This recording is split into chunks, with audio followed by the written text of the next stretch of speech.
Hey guys, I'm back with another video, but this one I'll be unboxing a home wax kit. So it's from the company Regalico. I don't know, I'm not sure if I'm saying it right, but so it comes with two different little spray bottles. One is a pre-treatment that you spray on your body before you do the wax. The other one is a after spray, after treatment spray. It's like a little oil, like body oil. It takes off the excess wax, and it just like smooths your skin so you won't have any irritation.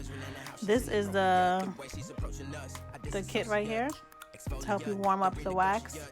It has a little plastic top. It has a little separate bucket that you could take in and out of it. Easy for cleaning. Little metal bucket. Real simple. The timer is on the front. You can turn it all the way up to 280.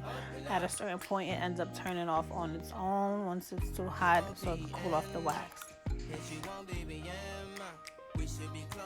It comes with 2 packs of gloves that they give you, so if you're doing it on somebody else, you know you can use gloves. 3 different spatula kits. So it comes with the small one, or I would say maybe like a medium for like smaller areas, and the large one if you're doing like your legs or arms, and then the really small one is kind of shaped like a Q-tip that you can use on your eyebrows. This one comes with 4 different bags of beads that you can heat up. And these are the instructions, very self-explanatory. Thank you for watching, guys, and let's get the waxing while we're quarantined.